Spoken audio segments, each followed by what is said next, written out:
Chapter 17. Fractures. Comet awoke the next day, more exhausted than before he went to bed. The memories of Nova were still tormenting him as he forced himself up, wishing just to have some silence. The shower of scalding hot water barely registered on his mind, which was currently pressed against the tile wall. After 10 minutes of that, Comet was dejectedly putting on his armor, watching his orange pelt magically shimmer to a brilliant white. He grimaced, thinking of what Nova would say to him, seeing him like this. The world he was in felt far away, like he was watching it through a telescope. As he left the bunk room, he turned back to his bunk and subsequent footlocker and murmured, "Goodbye, Nova. I'll be back soon, okay?" The mess hall wasn't the same today. Every pony was talking as normal, but Comet couldn't hear them. The food had no taste, which was no surprise, but it felt odd when he ate a ripe apple along with 2 sugar cubes, and his tongue didn't register that there was food. Once he'd finished, he walked away slowly to his post, guarding Philomena. The hallway was long and winding, but it seemed to go by without catching his attention at the moment. Soon he was outside Philomena's door. When he pushed it open, Comet was greeted with several loud caws and a happy-looking Philomena, who nipped at his tail. Comet just ignored it and went to his spot, planted his rump, and waited.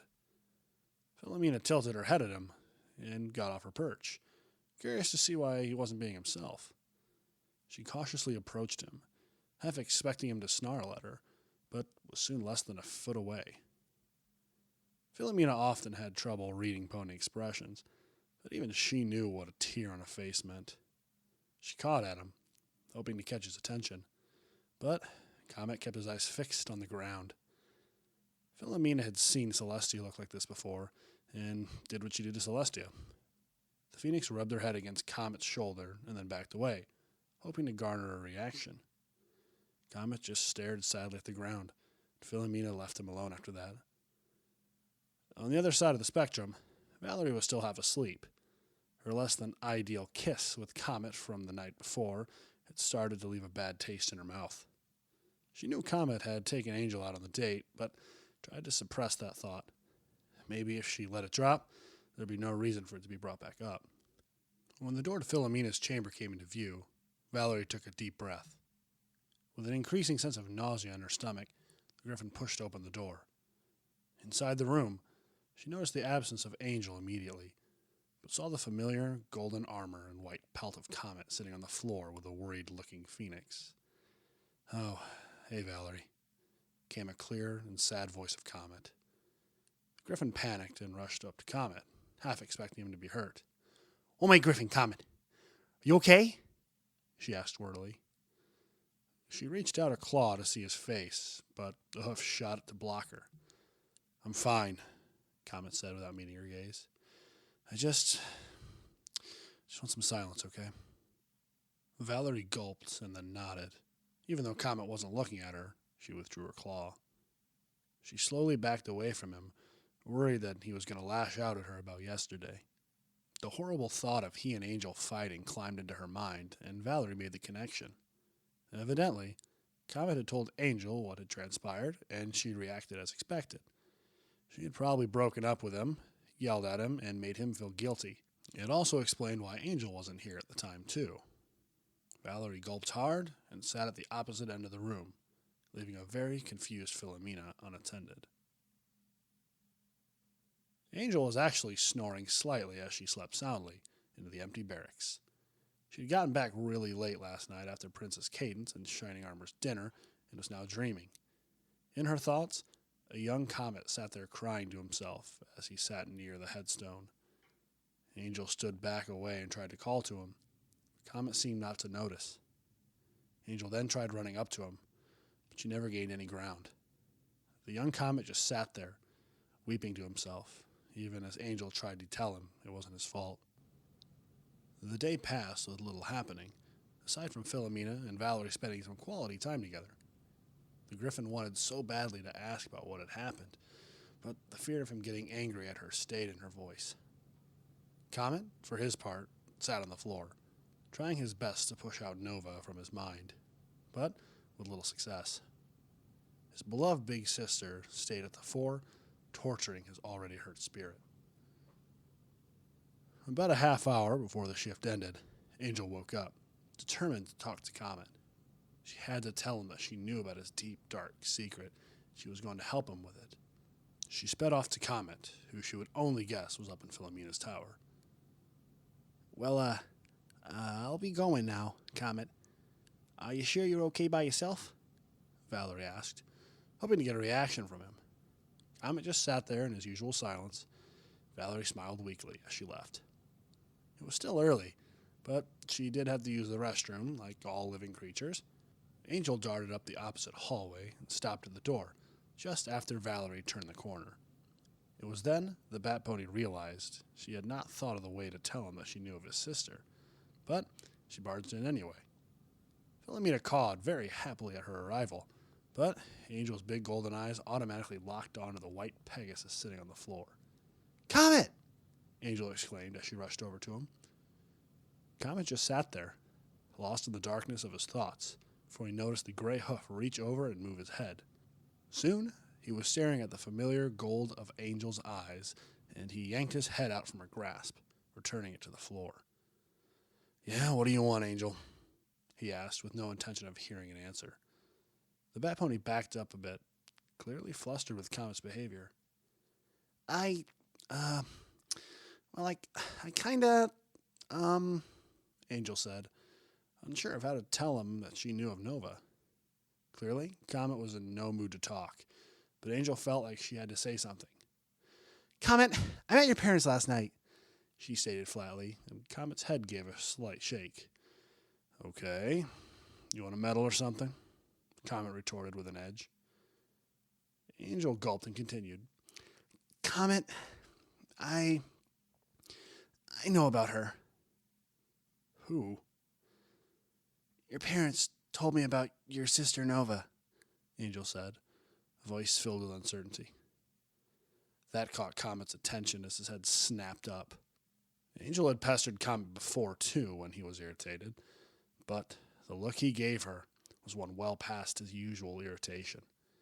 His eyes were full of sadness and anger, and his face was locked into a scowl. "Where did you hear that name?"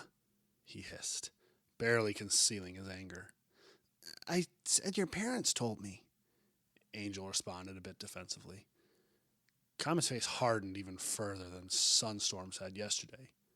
"Get away from me," he growled, breaking his gaze. Angel took a step forward before Comet shouted, "Get away from me! Now!" A look of hurt crossed Angel's face as she stepped back once. Comet took several deep breaths and cursed under his breath at both of his parents. Nova was not something for them to tell Comet's friends, no matter the circumstances. "Comet, why are you—" Angel started to ask. "I don't care what you're going to say. I don't want to talk about her," Comet shouted, his angry gaze coming back to Angel. Her face registered more hurt, but that only fueled Comet's anger. "Comet, if you just listen," Angel tried to say before Comet cut her off. "No, you listen," he growled, now baring his teeth. "You don't know what it was like. You don't know.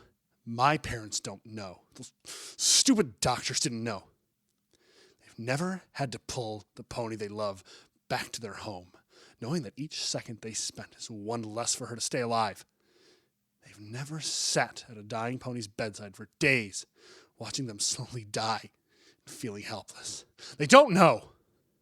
Comet finished with a shout loud enough to scare both Angel and Philomena, as well as Valerie standing outside the door.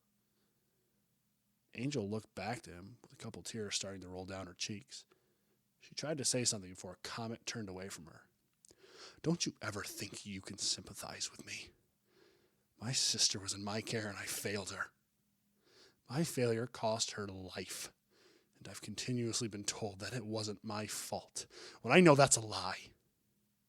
I could have stopped her that day, but I didn't." Comet repressed his own sadness welling up by using his anger to drown it out, and he pressed on. Just get out, Angel. Don't ever talk about her again." Angel stared at him, defeated and upset. This was not how she wanted this conversation to go, and now Comet was furious with her, more than she had ever seen. Philomena gently got off her perch and approached Comet, but he aimed a kick at her. The phoenix caught in terror and flew to the other side of the room. Angel wanted to give him a hug, but feared for her own safety after what just happened. Instead, she gave a sob and opened the door, bolting away from the room, past Valerie, who stared at her, running down the hallway. Valerie slowly turned her head to Comet in the room, who just had his back turned to her. Unknown to Valerie, Comet stood there, biting his lower lip as hard as he could stand, trying desperately to hold back the horrible emotions he felt. His anger had burned itself out at Angel's sob, and now he felt a gaping hole in his chest.